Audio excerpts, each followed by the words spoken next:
Hey, what's going on, everybody? Thank you all for joining me at this time. My name is Shavi Zane, and I'm coming on to bring a message for the chosen. If you find that this resonates with you in any way, please be sure to like, subscribe, leave a comment below, and let us know how it resonates with your circumstance. So, chosen, I want to talk to you all about the royalty gene. And a lot of times, the chosen seed, you come up with karmic family members. That may not be the case for everyone, but most of the time that is the case, okay? And this will be a lot of the people that's in your immediate family, like either it's a karmic mother or a karmic father or a karmic grandmother or aunt or sister, brother, sometimes even karmic children. But it's usually very apparent that someone in your immediate family is always a karmic energy to you, a hindrance. And so a lot of times you grow up wondering, well, how is it possible that this is the type of bloodline that I come through? And what makes me so different and unique if karmic energy is the dominant energy of those people who are in your immediate circle? But the thing about the royalty gene is that this would be that energy that gets expressed from generations back, right? You look way back down your bloodline, far before your ancestors were kidnapped, far before they were brainwashed and put underneath the spell, or what some might also call a curse. Way before that, when we was in our royalty, when your ancestors knew who they were and they walked with their heads high as the royal beings that they were, that's when that royalty gene was being expressed fully, because they was on the right vibration, right? So you find that a lot of times you hear about dormant DNA, where the DNA is not expressing itself. It's supposed to be junk DNA. This is what the powers that were have said, which is a falsehood, right? But the reason why it becomes dormant is because many of your ancestors from most recent generations were not able to express that royalty DNA because they were underneath a spell. They were asleep, they were low vibrational, and they were completely following the path that went against their origin. It went against their roots, their spiritual belief systems, their moral belief systems, political belief systems. Everything was against our nature. And so you find that there was a common theme that got passed down for the most recent generations, which look like maybe incarceration, self-hatred, addictions, violence, poverty, you name it. It was a virus that got passed through, especially when we're talking about the melanated community. So when you talk about that dormant DNA, it was easy for that DNA to remain dormant because of the energy, the dominant energy that was being expressed spiritually and physically. But now you're here, chosen, and you have awakened to a large degree, right? You have come into remembrance of your origin. And through this healing process, it has allowed you to activate that dormant DNA, that royalty gene, that somehow you might say, well, wow, how come my mother didn't have that? Or how come my father didn't have that? Or how come my sister, my brother, how come they're so different from me, but I'm the one that seems to have this enlightenment, or coming into this knowledge, or awakening these particular spiritual gifts, or inheriting this particular wealth? Why is it coming to me, but it passed over them? It's because it wasn't meant to. You were the one that pretty much your ancestors have been waiting for, to be able to express that, because that is a part of your inheritance. Being able to express that royalty gene is a part of your inheritance. As a matter of fact, it is the inheritance before anything else. Being able to express that royalty DNA, that royalty gene, is the top inheritance out of everything that you could possibly get, because without it, there is no understanding. There is no, the health is not good. The mental health is not good. The spiritual health is not good. The divorce rate remains the same. The abandonment issues remain the same. The poverty level remains the same. The lack of creativity and zeal and passion for life, and the wisdom, all of that remains dormant without the expression of that royalty gene. And so you are exactly what your ancestors have been waiting for, because you're the only one that will be able to do the things that you do because you've taken on the assignment willingly. It's been a long time coming, waiting on the chosen to awaken up out of sleep and to finally give birth into the world so that humanity can begin to take a shift. It's been a long time coming, but it's been worth the wait, because all of that destructive energy, all of the pains, the traumas and everything, it needed to take place in order for us to get back into that position of awakening and remembering who we are, and remembering like, look, this thing is an illusion. This is a matrix that's been set up by the powers that were to push a particular agenda, to maintain a position of power and authority. You know, they had it all planned out. They had it all planned out to pretty much maintain this position from way back when up until now, even further down the line for all of your offspring and the offspring of your offspring and the offspring of those offspring. Like, the powers that were had that plan laid out, but they forgot. Well, they didn't forget. They understood that the age of Aquarius would be coming through, and that this would allow for that royalty gene to awaken. This is why they've been using many tactics like needles to try and distort your DNA, or to keep it asleep, right? When we're talking about the pandemic and things of that nature. And so you have to realize that you have been handpicked and hand selected for a very, very powerful position in your bloodline. And it's not to question why somebody else couldn't do it. It's to give thanks of why you was chosen to do it. Giving thanks for why you was the one that was chosen out of everybody to express something so royal. And it's because you would not take it and pervert it.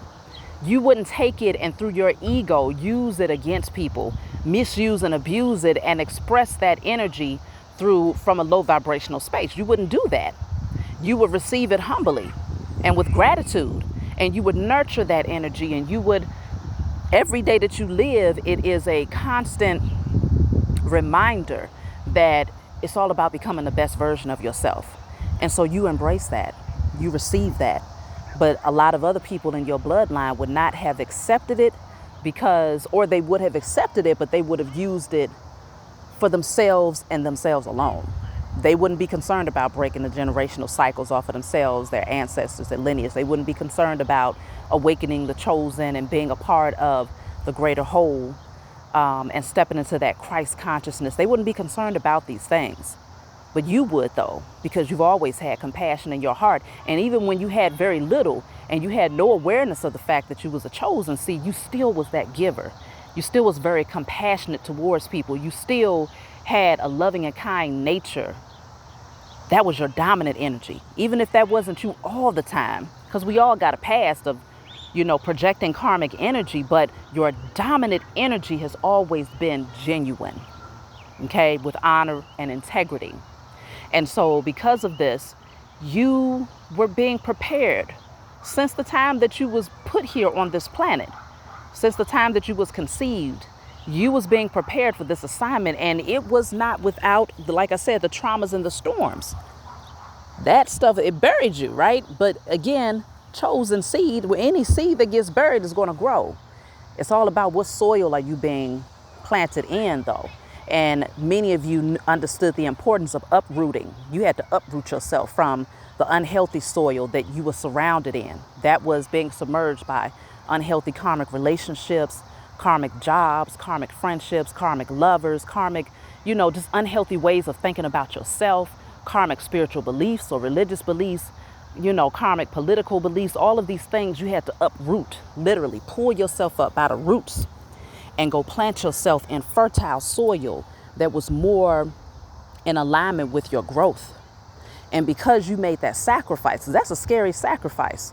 When you're rooted, if you're just thinking about pulling a plant from a pot, and it's like, okay, I gotta repot this plant. Sometimes it can be a little scary because you're scared that you might break, the root. You might disrupt it, and it could start dying if you don't do it properly. And so it's not easy uprooting from your so-called comfort zone to move into a different environment that's completely foreign, at least to your natural eyes it's foreign, but to your spiritual being, it is home. when you uproot and you move into that new soil that feels like freedom, that feels like awakening. It feels like life has been put back into you. It feels like now you're not boxed in and given limited amount of growth and movement. That's what happens to a plant that grows. You know, the roots start to grow and grow and grow until it's like, okay, you're gonna have to repot it into new soil, a larger vase or a larger pot, so that it can expand, it can continue to grow and flourish. And that's what you all had to do. And it wasn't easy. You had to make a lot of sacrifice to do it, but now you are awakening that dormant DNA. You are activating that dormant DNA. You are expressing that royalty gene. And because of this, because it's within you and it's been awakened within you, of course, as within, so without. So if you awaken that royalty gene, and that's the energy that is flourishing within you, then now you have no choice but to attract all of that wealth and abundance and, you know, divine protection and wisdom and all of those creative ideas and everything just starts flooding in. This is the time where it's like the levee has broken. And many of you might be looking like, wow, like this breakthrough happened. I wasn't expecting this, but the Most High keeps on showing out in your life. And you just have one wow factor after another and expect that it's going to get even greater the more that you continue to accept your role and your position and your lineage. Like, you are royalty out there. It's not a game as far as who you are. And this is why the powers that were have been working constantly. I mean, they plan to try to stop you from awakening a couple thousand years ago. They plan to stop you from awakening and activating that royalty DNA a couple thousand years ago. So that's how you know how serious it was, how serious the agenda was to keep you asleep, because they worked against your ancestors to prevent you from coming here. But you still made it here because that was all a part of the Most High's divine plan. And the powers that were, as much power as they think they have over the matrix, they possess very little. They only possess the power that our ancestors handed over to them through the energy of fear. And so, well, fear and ignorance, of course. And of course, being put to sleep. And so now that you're here, this is a very scary time for them, the karmics and the powers that were, because you now understand that you are the judge and the juror. You can call judgment on all of these things. The karmic scales now have to be balanced now that the true kings, queens, gods, and goddesses are walking this earth. And so this is a very scary time because they don't know what's coming next. The same way that you are anticipating that great things is happening in your life because you're seeing them unfold within you and outside of you. The karmics and the powers that were are also anticipating that the worst of destruction is unfolding for them because the scales must be balanced. The pendulum must swing back. And so this is a beautiful time to be alive, to be here in the age of Aquarius. You are the ones that your ancestors have been waiting for, but you're also the ones that the powers that were has been trying to destroy for the last couple thousand years. They understand that there's nothing else that they can do about it. Their trick bag is completely empty. They have exhausted all possibilities of taking you out because the whole objective was to either, okay, if I can't stop them from being born into the world, then I guess the least I can do is keep them asleep, right? If we can just avoid the activation of that royalty DNA or that royalty gene, then maybe we can still buy us a little bit more time. That's how they think.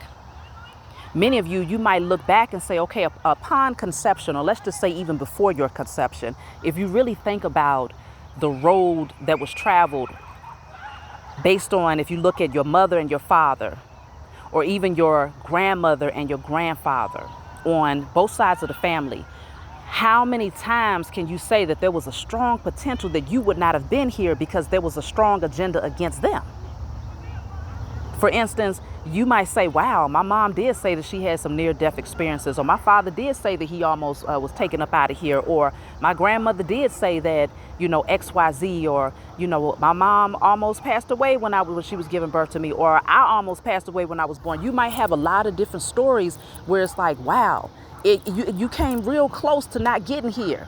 And that's because the powers that were, they was throwing that magic. They was doing them rituals, putting them hexes and them curses out there on your lineage for a long time in hopes that you would never make it here. But they failed. They failed miserably. And so now you're here. And you got a lot of work to do, but it's not work that comes without reward. This is the type of work that you'll be more than happy to do, that you'll be passionate about doing because it's in alignment with your purpose. It's in alignment with your calling. And so it's not laborsome, it's not heavy lifting type of work, but it is healing work. It's also destructive work. Okay, it's justice. It's work that brings about justice, and it's also work that brings about judgment. And so many of you have been doing that work from right there where you are, calling judgment, declaring justice, healing, awakening, accepting the new version of who you are and embracing it, putting your foot down, setting healthy boundaries, loving on yourself more than ever. You're doing it all out there, and you're exactly where you need to be. So congratulations to those of you who have been chosen. Give thanks to the Most High. Express gratitude, because it's a very, very, very honorable and powerful position that you've been gifted. So that's my message for you all. I love you. If you find that this message resonates with you in any way, please be sure to like, subscribe, leave a comment below, and let us know how it resonates with you. And I'll talk to you all next time.